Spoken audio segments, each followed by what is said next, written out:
ଦଶମ ସ୍କନ୍ଦ ଦ୍ୱାରିକା ଲୀଳା ପଞ୍ଚଷଷ୍ଠୀତମ ଅଧ୍ୟାୟ। ବିରାଟ ସୁତା ସୁତପାସେ ଗୋବିନ୍ଦ ଭକତ ବିଶ୍ୱାସେ, ବ୍ୟାସ କୁମର ତତ୍ତ୍ୱଜ୍ଞାନୀ କହନ୍ତି କୃଷ୍ଣ ଭାବ ଜ୍ଞାନୀ। ଏବେ ଅଶୁଣ ନରନାଥ ହରିଚରିତ ଭାଗବତ, ଦ୍ୱାରକାପୁରେ ଏକ ଦିନେ ରୁକ୍ମିଣୀ ଏକାନ୍ତ ଭୁବନେ। ଏ ଯେ ହରି ତ୍ରିଗୁଣେ ଅତୀତ ପଲ୍ୟଙ୍କ ମଧ୍ୟେ ନିଦ୍ରାଗତ, ଯେ ବିଶ୍ୱଲୀଳା ମାୟା କରି ସର୍ଜଇ ପାଳଇ ସଂହାରୀ। ସ୍ୱଧର୍ମ ପାଳିବାର ଆସେ ତାହାର ଜନ୍ମ ଯଦୁବଂଶେ, ତାର ନିକଟେ ଭାବ ଘେନି ମିଳିଲେ ଭୀଷ୍ମଙ୍କ ନନ୍ଦିନୀ। ଦିବ୍ୟ ଆଲଟ ଘେନି କରେ ପ୍ରବେଶ କୃଷ୍ଣ ସନ୍ନିଧିରେ, ବିବିଧ ଅଳଙ୍କାର ଭରି ସଙ୍ଗେ ଅଛନ୍ତି ପରିବାରୀ। କୃଷ୍ଣ ଅଛନ୍ତି ଯେ ଭୁବନେ କି ପଟାନ୍ତର ଦେବା ଅନ୍ୟେ, ଉପରେ ଚନ୍ଦ୍ରାତ ପଟାଣି ମୁକୁତା ଦାମ ସୁଖଞ୍ଜଣୀ। ରତ୍ନ ପ୍ରଦୀପ ଚାରି ଦିଗେ ମଲ୍ଲିକା ମାଳା ତହିଁ ଲାଗେ, ଏ ମଧୁପେ ମକରନ୍ଦ ଆସେ ନାଦେ ଉଡ଼ନ୍ତି ପୁଷ୍ପବାସେ। ଜଳ କବାଟି ବାଟେ ଯାଇ ଚନ୍ଦ୍ର କିରଣ ପ୍ରକାଶଇ, ଆବରି ପାରିଜାତ ବନ ସୁଗନ୍ଧ ବହଇ ପବନ। ଅଗୁରୁ ଧୂମ ଜଳାରନ୍ଧ୍ରେ ପ୍ରକାଶେ ଦଶ ଦିଗ ଗନ୍ଧେ, ଏ ଦେବାଙ୍ଗ ପାଟ ବସ୍ତ୍ର ସାର ସଜ୍ଜା ସୁଚଞ୍ଚ ମନୋହର। ଶୁଦ୍ଧ ସୁବର୍ଣ୍ଣ ପାଟ ବସ୍ତ୍ରେ ସଜ୍ଜା ନିର୍ମିତ ଅଛି ସ୍ୱଚ୍ଛେ, ପୁଷ୍ପ ପାଖୁଡ଼ା ସଙ୍ଗେ ମିଶି ଘୋରସ ଫେନ ପ୍ରାୟ ଦିଶି। ଏ ସଖୀର କନ୍ଧେ ହସ୍ତ ଦେଇ ଶୁକ୍ଳ ଚାମର ହସ୍ତେ ନେଇ, ସେ ହରି ଜଗତର ପତି ରୁକ୍ମିଣୀ ଦେବୀ ନିଜ ପତି। ଚାମର ଧରି କରେ ସେବା ଯାହା ନ ପାନ୍ତି ସୁର ଦେବା, ଏ ନିର୍ମଳ ନାନା ରତ୍ନପନ୍ତି ରୁକ୍ମିଣୀ ଦେହେ ଝଟକନ୍ତି। ସଖୀର କନ୍ଧେ ବାମ କର ଦକ୍ଷିଣ ହସ୍ତରେ ଚାମର, ବସ୍ତ୍ର ବିଦିତ ହୃଦେ ଥାଇ କୁଚ ଯୁଗଳ ବିରାଜଇ। କୁଙ୍କୁମାଚିତ ହୃଦେ ହାର କଟି ମେଖଳା ରତ୍ନ ସାର, ତୁଙ୍ଗ ନିତମ୍ବ ବେନି ସୋଏ ରୂପେ ଜଗତ ଜନମୟେ। କୃଷ୍ଣ ହୁ ନ ଜାଣନ୍ତି ଆନ ମନ ବଚନେ ସାବଧାନ, ହେମନ୍ତ ଦେଖି ତା ବଦନ ବୋଲନ୍ତି ଦେବକୀ ନନ୍ଦନ। ହେ ରାଜପୁତ୍ରୀ ମୋ ବଚନ ଶୁଣ ସୁଚିତେ ସାବଧାନ, ଅନେକ ନୃପତି କୁମରେ ମିଳିଲେ ତୋର ସ୍ୱୟମ୍ବରେ। ଅଶେଷ ଗୁଣ ତାହାଙ୍କର ଶୁଭ୍ର ସୁନ୍ଦର ବଳିହାର, ତୋର ପ୍ରିୟର ଜ୍ୟେଷ୍ଠ ଭାଇ ଶିଶୁପାଳକୁ ଦେବା ପାଇଁ। ତୋହର ରୂପେ ଲୋଭ ବହି ମିଳିଲେ ରାଜପୁତ୍ରେ ଯାଇ, ରଣେ ଦୁର୍ମଦ ବଳିହାର ଅନେକ ବଳ ତାହାଙ୍କର।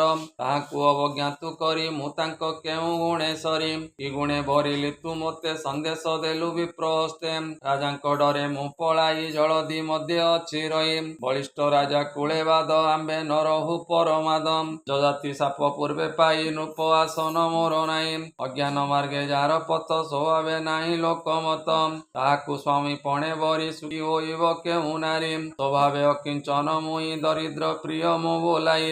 ଏଣୁ ସମ୍ପଦ ଆସେ ଲୋକେ ମୋତେ ନ ଭଜନ୍ତି ବିମୁଖେ, ଶୁଣ ସୁନ୍ଦରୀ ଶାସ୍ତ୍ରବାଣୀ ବେଦ ପୁରାଣେ ପରିମାଣୀ। ବର କନ୍ୟାର ବିବାହ କାଳେ ବଳ ସମ୍ପଦ କୂଳେ ତୁଲେ, ନ ଜାଣି କଲୁ ଏଡ଼େ କର୍ମ ତୋତେ କଲା ମତି ଭ୍ରମ।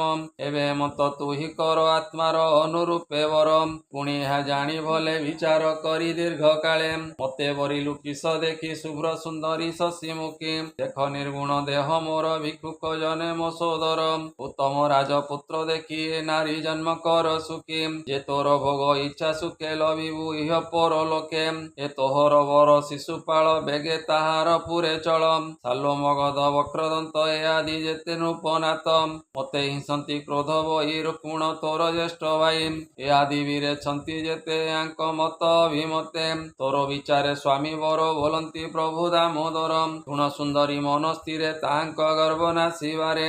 ବଳେ ଆଣିଲି ତୋତେ ମୁହିଁ ଅସାଧୁ ଗର୍ବ ନ ସହି, ଉଦାସୀ ଜନ ମୁଁ ବୋଲାଇ ତାରା ସମ୍ପଦେ କାର୍ଯ୍ୟ ନାହିଁ। ଆତ୍ମାର ଲାଭେ ପୁଣ୍ୟମତି ଗୃହେ ଯେସନେ ଦୀପ ଜ୍ୟୋତି। ଏ ଶୁକ କହନ୍ତି ରାଜା ଶୁଣ ଏମନ୍ତେ ପ୍ରଭୁ ନାରାୟଣ, ଆତ୍ମା ସଦୃଶେ ପ୍ରିୟ ନାରୀ ଲୀଳା ମନୁଷ୍ୟ ଦେହ ଧରି। କୁଟ ବଚନ ଦେହ ଧରି ଶୋଭନ ବାକ୍ୟ ନର ହରି, ଏମନ୍ତେ କୃଷ୍ଣ ବାକ୍ୟ ଶୁଣି ଚକିତେ ଚାହିଁଲେ ରୁକ୍ମିଣୀ। ଏ ତ୍ରୈଲୋକ୍ୟପତି ଆତ୍ମାନାଥ କୃଷ୍ଣର କଥା ବିପରୀତ, ଅଶ୍ରୁତ ଅପୂର୍ବ ବଚନ ଶୁଣି ହାରିଲେ ଦେବୀ ଜ୍ଞାନ। ଭୟେ କମ୍ପଇ ଥରହର ଅନ୍ତରେ ହୋଇ ଶୋକବର, ପାଦର ଅଙ୍ଗୁଳିର ଅଗ୍ରେ ଶୋକେ ଲେଖଇ ଭୂମି ଭାଗେ। ଅଞ୍ଜନ ଦଳିଲା ଲୋଚନେ ଅଶ୍ରୁ ବହଇ ଖେଦ ମନେ, ହୃଦେ ପଡ଼ିଲା ଜଳଧାର କୁଙ୍କୁମ ଅଛି କୁଚବାର। ଅଧୋବଦନେ ଶ୍ୱାସ ବହି କଣ୍ଠେ ବଚନ ନ ସ୍ଫୁରଇ, ସୁଦୁଃଖ ଲୟ ଶୋକ ଭରେ ବୁଦ୍ଧି ଭ୍ରମିତା ଖେଦ ଭରେ।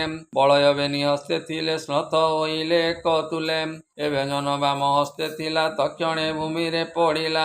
ରମ୍ଭା ଯେସନେ ଘୋର ବାତେ ମୂର୍ଚ୍ଛିତେ ପଡ଼େ ଭୂମି ଗତେ, କେଶ ବସନ ଅସମ୍ଭାଳ ନୟନୁ ବହେ ଅଶ୍ରୁ ଜଳ। ପଡ଼ିଲେ ମୃତ ପିଣ୍ଡ ପ୍ରାୟ ଦେଖନ୍ତି ପ୍ରଭୁ ଦେବରାୟ। ପ୍ରିୟାର ପ୍ରେମ ଭାବ ଚିନ୍ତି ଗୋବିନ୍ଦ ମନେ ବିଚାରନ୍ତି। ହାସ୍ୟ ମୁଁ କଲି ଭାବ ବହି ତେଣେ ଏହାର ଜ୍ଞାନ ନାହିଁ। ଏମତେ ଚିନ୍ତି ଭାବ ଗ୍ରାହୀ ପ୍ରିୟା ବିଚ୍ଛେଦ ଭାବ ଚାହିଁ। ମନେ ସୁମରି ଅନୁତାପ ତକ୍ଷଣେ ହୋଇ ବିଶ୍ୱରୂପ। ପଲ୍ୟଙ୍କୁ ଉଠି ଦେବରାଜେ ଦିବ୍ୟ ସୁନ୍ଦର ଚାରିଭୁଜେ। ମୁଖ ମାର୍ଜନ ପଦ୍ମ କରେ ଅଷ୍ଟ ପୋଛିଲେ ସ୍ନେହ ଭରେ। ପ୍ରିୟସ୍ତେ ତୋଳି ଆଲିଙ୍ଗନ କୃଷ୍ଣ ଜାଣନ୍ତି ତାର ମନ। ମନ ବଚନ ଦେହେ ଥୋଇ କୃଷ୍ଣ ହୁ ଅନ୍ୟ ନ ଜାଣଇ। ସାଧୁ ବଚନେ ଚକ୍ରପାଣି ଶାନ୍ତ କରାଇ କମଳିନୀ। ହରି ଜାଣିଲେ ତାର ମନ ହାସ୍ୟକୁ ନୁହନ୍ତି ଭାଜନ। ସଚେତ କରି ନିଜ ନାରୀ ହସି ବୋଲନ୍ତି ନର ହରି। ବୋଲନ୍ତି ପ୍ରଭୁ ଦାମୋଦର କମଳ ବଚନ ଗଭୀର। ଶୁଣ ବିଦର୍ଭ ରାଜପୁତ୍ରୀ ମୁହିଁ ଜାଣଇ ତୋର ମତି। ମତହୁ ଅନ୍ୟ ନାହିଁ ଗତି ମୁହିଁ ତୋର ନିଜ ପତି। ମତେ ନ କର କିଛି ରୋଷ ଶୁଣ ମୁଁ କହି ବିଶ୍ୱାସ। ହାସ୍ୟ ମୁଁ କଲି ତୋର ପାଶେ ତୋ ଚିତ୍ତ ଜାଣିବାର ଆସେ। ତୋର କୁପିତ ବଦନ ଭ୍ରୁକୁଟି କୁଟିଳ ଲୋଚନ। ଦେଖିବା ପାଇଁ କଲି ଏହା ତୁ ପୁଣି ନ ଜାଣିଲୁ ତା। ଯେ ପ୍ରାଣୀ ଥାଏ ଗୃହ ବାସେ ପ୍ରିୟା ସଙ୍ଗତେ ହାସ୍ୟ ରସେ। ଦିନ ହରଇ ପ୍ରିୟ ଭାବେ ବିଷୟ ସୁଖେ ଏହା ଲଭେ।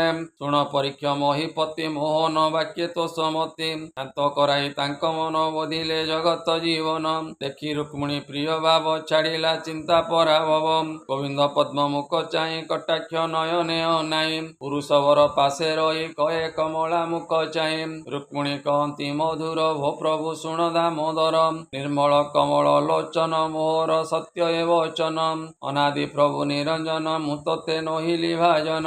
ନିଜ ମହିମା ରୂପ ବହୁ ନିର୍ଗୁଣ ଅତୀତ ବୋଲାଉ। ଗୁଣ ପ୍ରକୃତି ରୂପ ମୁହିଁ ତୋର ଚରଣ ତଳେ ଥାଇ। ଏତେ ଅନ୍ତର ତୋର ମୋର ତୁ ନୋହୁ ପ୍ରକୃତି ଗୋଚର। ପଇଲୁ ଜରା ଭୟେ ମୁହିଁ ସମୁଦ୍ର ମଧ୍ୟ ଅଛି ରହି। ଏକଥା ପ୍ରମାଣ ତୋହର ତହୁଁ ତ୍ରିଗୁଣେ ଅଗୋଚର। ଏ ଗୁଣ ଦୋଷକୁ ଭୟ କରି ପ୍ରଳୟ ବ୍ରହ୍ମ ରୂପ ଧରି। ଆତ୍ମା ସ୍ୱରୂପ ମାତ୍ର ଲକ୍ଷେ ସମୁଦ୍ରେ ଶୋଉ ତୁ ପ୍ରତ୍ୟେକେ। ଇନ୍ଦ୍ରିୟ ଗଣେ ତୋର ବାଦ ଏମନ୍ତ କହିଛନ୍ତି ବେଦ। ତୋର ସେବକ ଯେଉଁ ପ୍ରାଣୀ ସମ୍ପଦ ତୁଚ୍ଛ ପ୍ରାୟ ମଣି। ତୋ ପାଦ ପଦ୍ମ ମକରନ୍ଦ ନିତ୍ୟ ସେବନ୍ତି ମୁନି ବୃନ୍ଦ। ଅଭେଦ ତାଙ୍କର ଗତି ନୃପତି ଗଣେ ନ ଜାଣନ୍ତି। ତୋର ମହିମା ତ୍ରୟ ଲୋକେ ଗୋଚର କେ କରୁ ଅନେକେ। ତୋର ସେବକ ଯେତେ ଜନ ତୋ ତହୁଁ ନ ଜାଣନ୍ତି ଆନ। ବୋଲୁ ଯେ ଅଙ୍କିଞ୍ଚନ ମୁହିଁ ଯହୁଁ ତୋ ତହୁଁ ଆନ ନାହିଁ। ପ୍ରମାଦି ମୁନି ଯହିଁ ଥାନ୍ତି ସେ ତାଅ ମହିମା ନ ଜାଣନ୍ତି। ପୂଜନ୍ତି ତୋହର ଚରଣ ତୁ ଆଦି ପରମ କାରଣ। ଇନ୍ଦ୍ରିୟ ଅର୍ଥେ ତୋଷ ସେଉ ସେ ତୋତେ ପାଇବେ ଟୁକାଉଁ। ଅର୍ଥ ସମ୍ପଦେ ଅନ୍ଧ ପ୍ରାଣୀ ସେ ତୋତେ ନିକଟେ ନ ଜାଣି। ତୋର ମାୟାରେ ମୂର୍ଖ ଲୋକ ନିକଟେ ନ ଚିହ୍ନେ ଅନେକ। ଦେବେ ଭୁଜନ୍ତି ଯଜ୍ଞେ ବଳି ସେ ତୋର ପାଦେ ବନମାଳି। ପୂଜା କରନ୍ତି ବଳି ଦେଇ ତାହାଙ୍କ ଇଷ୍ଟ ତେଣୁ ତୁଇ। ଏ ତୁ ସର୍ବ ପୁରୁଷାର୍ଥ ଫଳ ପରମ ଆତ୍ମା ଆଦି ମୂଳ। ଯାହା ଲଭିବ ଇଚ୍ଛା କରି ସଂସାର ଛାଡ଼ି ବ୍ରହ୍ମଚାରୀ। ତାହାଙ୍କୁ ହେଉ ତୁ ସୁଲଭ ସଂସାର ଜନକୁ ଦୁର୍ଲଭ। ସନ୍ନ୍ୟାସୀ ଜନକର ହୃଦେ ତୁ ନାଥ ବକତ ସୁହୃଦେ। ଭାବରେ ଆତ୍ମା ପଦେ ତାଉ ଭାବକୁ ଆତ୍ମା ପଦ ହେଉ। ଏଣୁ ବରିଲି ତୋତେ ମୁହିଁ ତୋ ବିନୁ ଆନ ବର ନାହିଁ। ତୋର ଭ୍ରୁକୁଟି ଭଙ୍ଗି କାଳ ଜଗତ ମଧ୍ୟେ ମହାବଳ। ଏ ତୋ କାଳ ବଳେ ହୋଇ ହତ ଭବ ବିରଞ୍ଚି ସୁରନାଥ। ଉଡ଼ନ୍ତି ଧୂଳି ପ୍ରାୟ ହୋଇ ଅନେକେ ଅଛି ଦେହ ବହି। ସାରଙ୍ଗ ଧନୁର ପ୍ରସାଦେ ରାଜାଙ୍କୁ ଜିଣି ଅପ୍ରମାଦେ। ହରି ଆଣିଲୁ ମୋତେ ଏଳେ ସିଂହ ଯେ ସନେ ବାହୁ ବଳେ। ପଶୁଙ୍କ ମଧ୍ୟେ ସିଂହ ବେଗ ଆକର୍ଷି ଭୁଞ୍ଜଇ ସୌଭାଗ। ସେ ଲାଜ ଭୟେ ନାରାୟଣ ସମୁଦ୍ରେ ପଶିଲୁ ଶରଣ। ସତ୍ୟ ବଚନ ଏ ତୋର ତେଣୁ ବଢିଲୁ ଗୋପପୁର। ତୋ ପଦ ଲଭିବାର ଆସେ ବିତର୍କ କହୁ ମୋର ପାଶେ। ଋଷଭ ସୁଭକ୍ତ ନନ୍ଦନ ନହୁଷ ରଘୁ ଶସ୍ତ୍ରାର୍ଜୁନ।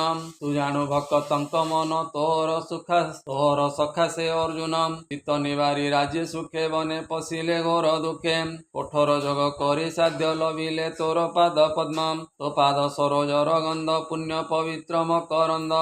ଆଘ୍ରାଣ ନାଶ ଦ୍ୱାରେ କରି କେ ନାରୀ ଅନ୍ୟ ବରେ ବରି। ତୁ ନାଥ ଜଗତ ଈଶ୍ୱର ସକଳ ଆତ୍ମା ବାମପୁର। ବିବାହ କାଳେ ସଂସାରେ ତୋତେ ବରିଲି ମୁହିଁ ବରେ। ତୋ ମାୟା ବଳେ ଜାତ ଜନ ତୋର ଭିଆଣ ଭଗବାନ। ଇନ୍ଦ୍ରିୟ ଅର୍ଥ ଲୋଭ ସୁଖ ନିର୍ବନ୍ଧ ଗୃହ ଅନ୍ଧକୂପ। ଗୋରୁ ଗର୍ଦ୍ଧବ ଶ୍ୱାନ ପ୍ରାୟ ଅଶ୍ଵ ବିରାଡ଼ି ସର୍ବଦେ। ଏ ସେବନ୍ତୀ ନାରୀଙ୍କ ଚରଣ ଯେ ସେ ତୁ ତାହାଙ୍କ ମରଣ। ତୋର ମହିମା ଦାମୋଦର ନ ପଶେ କର୍ଣ୍ଣପତେ ଯାର। ସେ ଭୂମି ବିକ ବୋଲି ଜାଣ ନିଶ୍ଚୟ ଅଟଇ ଅକାରଣ। ସେ ଭୂମି ବିଳ ବୋଲି ଜାଣ ନିଶ୍ଚୟ ଅଟଇ ଅକାରଣ। ଏ ଭବ ବିରଞ୍ଚି ଆଦି ସଭା ମତେ ତୋର କଥା ଶୋଭା।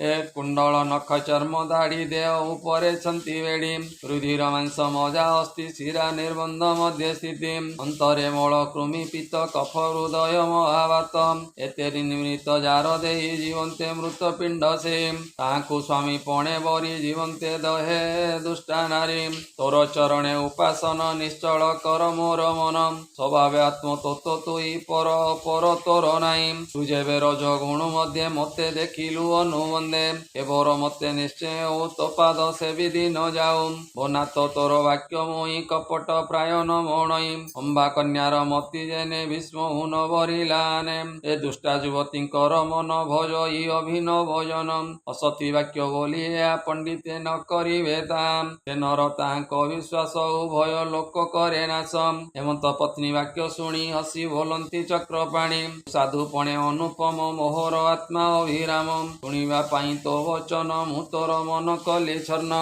ମୋର ଉଦ୍ଦେଶ୍ୟ ଏ ବାଣୀ ଏ ସୁଧ ସତ୍ୟ ପରିବାଣୀ ଏବେ ମୁଁ ହୋଇଲି ପ୍ରସନ୍ନ ବର ତୁ ମାଗ ତୋ ସମନ ଯେ ତୋର ଇଚ୍ଛା ମାଗ ବର ହସି ବୋଲନ୍ତି ଦାମୋଦର ହେମନ୍ତ ପ୍ରିୟା ତୁ ମୋର ସକଳ ସମ୍ପଦ ତୋର ଇଷ୍ଟ ପତିବ୍ରତ ମୁହିଁ ମଣିଲି ତୋର ସତ୍ୟ ଅନେକ କଲି ଉପଲମ୍ବ ତୋର ମତି ବଡ଼ ଦମ୍ବ ଏ ଭଙ୍ଗ ନଇଲା ତୋର ପାଦୁ ତରିବୁ ସକଳ ପ୍ରମାଦୁ ଯେ ପ୍ରାଣୀ ବ୍ରହ୍ମଚାରୀ ମତେ ତପ ସାଧନ୍ତି ଶୁଦ୍ଧ ଚିତେ ଯେ ପ୍ରାଣୀ ସମ୍ପଦ ଇଚ୍ଛଇ ସେ ମନ୍ଦ ଭାଗ୍ୟେ ଦୁଃଖୀ ହୋଇ ତପର କାମ ଫଳ ବସ ବର ମାଗନ୍ତି ଗୃହବାସ ସେ ମତେ ପାଇବେ ଟିକାଇ ଅଭୟ ବର ଦାତା ମୁଇଁ ମୋହର ମାୟା ବଳ ଏଇ ଅସି କହିଲେ ଭାବଗ୍ରାହୀ ଯେ ମତେ ଏକାନ୍ତେ ଭଜଇ ମୁଖ୍ୟ ଭଣ୍ଡାରେ ମତେ ପାଇଁ ଯେ ପ୍ରାଣୀ ସମ୍ପଦ ଇଚ୍ଛଇ ସେ ମଧ୍ୟ ଦୁଃଖ ଭାଗୀ ହୋଇ ତୁମର ଗୃହେ ଠାକୁରାଣୀ ତୋର ମହିମା ପରିମାଣୀ ଭବ ମୋଚନୀ ମୂର୍ତ୍ତି ତୋର ଖଳ ସମୂହେ ଓ ଗୋଚର ସେ ଭାବ କଲୁ ମୋର ତଇ ସ୍ୱଭାବେ ସ୍ତ୍ରୀ ଜନ୍ମ ହୋଇ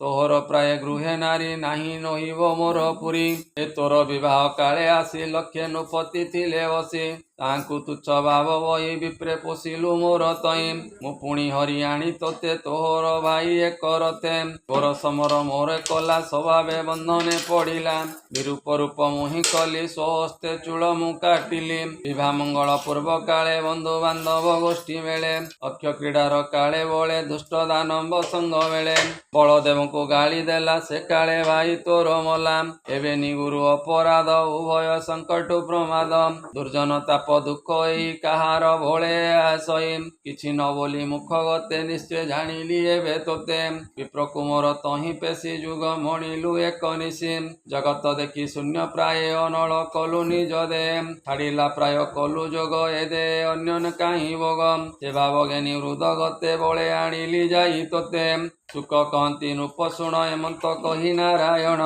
ନିଜ ମହିମା ଆତ୍ମା ରଚି ରୁକ୍ମଣୀ ବଣ୍ଡିଲେ ଶ୍ରୀପତି ହେମନ୍ତ କହି ନାରାୟଣ ଏ ବଡ଼ ଲୋକ ବିଡ଼ମ୍ବନ ଇଷ୍ଟ ଅଧିକ 116 ସହସ୍ର ଛନ୍ତି ଯେତେ ତାଙ୍କ ଗୃହେ ନରହରି ମାୟାରେ ଅତୁଲ୍ୟ ରୂପ ଧରି ଗୃହସ୍ଥ ଧର୍ମେ ଭୋଗ କରି ନିଗ୍ରହ ଆତ୍ମା ନରହରି ସେ ଲକ୍ଷ୍ମୀ ନାରାୟଣ ପାଦେ ସୁଜନେ ଚିନ୍ତ ପ୍ରମାଦେ ଏକାନ୍ତେ ଲକ୍ଷ୍ମୀ ନାରାୟଣ ଶୁଣନ୍ତେ ଶୋକ ନିବାରଣ ମନ ନିବେଶୀ ଭାଗବତେ କହିଲା ବିପ୍ର ଜଗନ୍ନାଥେ ଶ୍ରୀମଦ ଭାଗବତେ ମହାପୁରାଣେ ପାରମହଂସ୍ୟାଂ ସହିତଂ 82 ଦଶମ ସ୍କନ୍ଧେ ଲକ୍ଷ୍ମୀ ନାରାୟଣ ଏକାନ୍ତ ବର୍ଣ୍ଣନେ ନାମ 65ତମ ଅଧ୍ୟାୟ। ବୋଲାନନ୍ଦେ କବାର ହରି ହରି ବୋଲ।